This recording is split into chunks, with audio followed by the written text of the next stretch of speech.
Gail in Orange County, you're on Air Talk. Hello. Hi, Gail. Hi.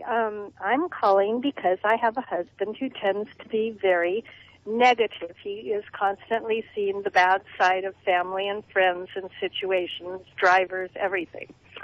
And if I take the other point of view, because I tend to be sort of a positive person, he thinks that I'm not taking his part.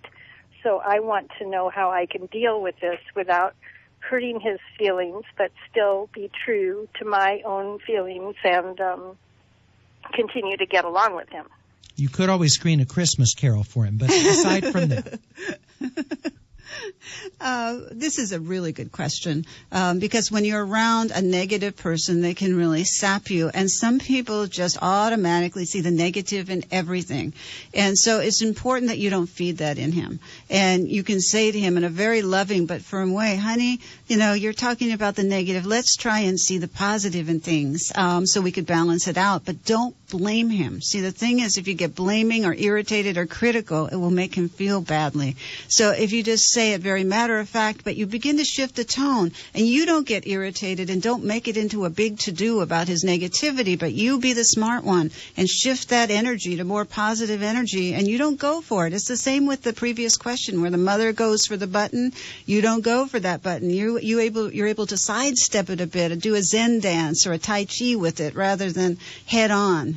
So I think you'll be very effective. Gail, we wish you good luck. Thank you for calling about your husband. We're at 866-893-KPCC. Psychiatrist and professor Dr. Judith Orloff joining us on Air Talk. Her book just out in paperback, Positive Energy, 10 Extraordinary Prescriptions for Transforming Fatigue, Stress, and Fear into Vibrant Strength and Love. It's published by Three Rivers Press. 866-893-KPCC. We look forward to your joining us.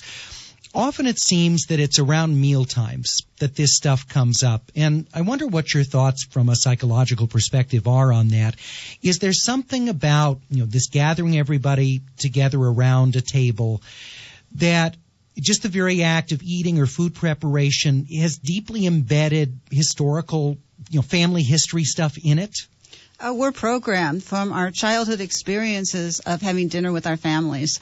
Whatever happened with the family dynamics when we were young gets replicated as adults unless we have awareness. And so let's say you have parents who are chronic talkers, which is another kind of drainer, somebody who talks and talks and doesn't let you get a word in edgewise.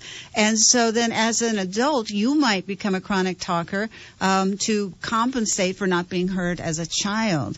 And so what I'm suggesting is just to be aware of that. If you are a drainer or you have people who are drainers, it's often replicating familial patterns from early on. And we get programmed in a behavioral way. And so just simple awareness that, well, maybe I'm doing this because my dad talked all the time and I wasn't heard, then you could begin to shift it. And I also have people email me and say, well, what do I do if I am a drainer? If I am I was just going to ask you that. How do you know it? Because I'm guessing most people that are energy vampires, you put it, don't know they are.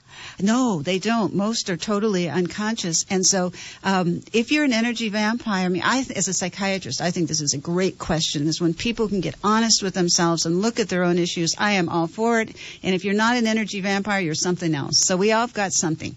So if you say to a family member, is there some behavior that I'm doing that's draining you?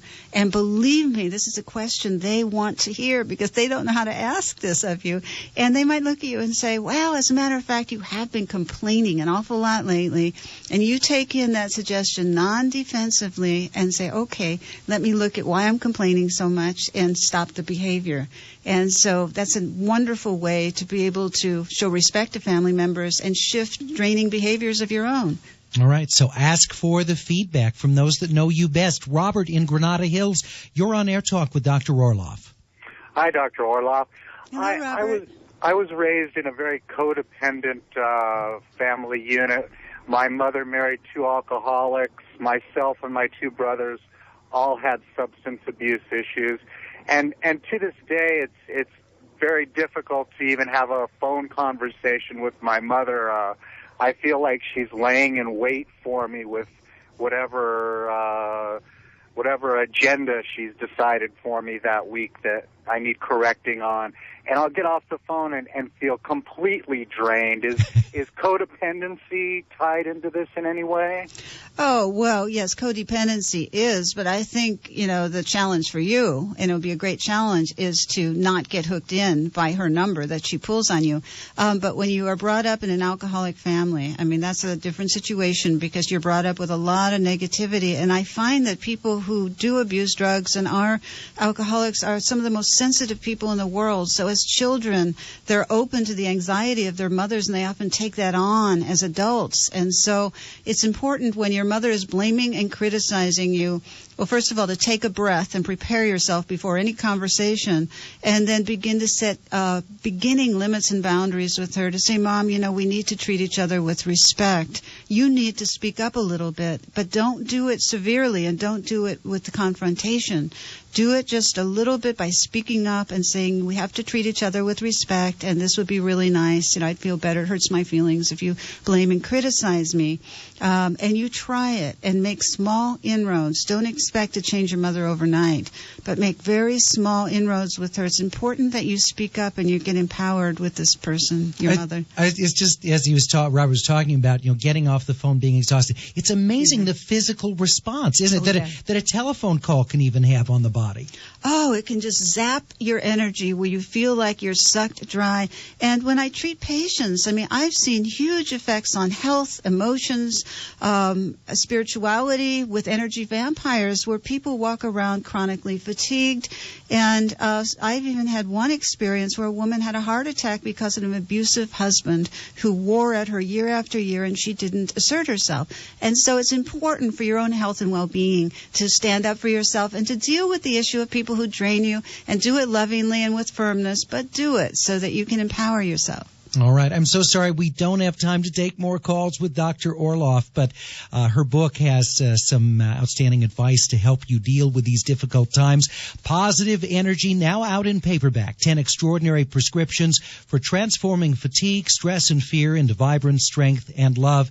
It includes a new reference guide to exercises you can do as well. Judith Orloff, not only a psychiatrist in practice, but also assistant professor at the University of California, Los Angeles. Thank you very much for joining us. Oh, you're very welcome. Happy holidays to you. Happy holidays to you.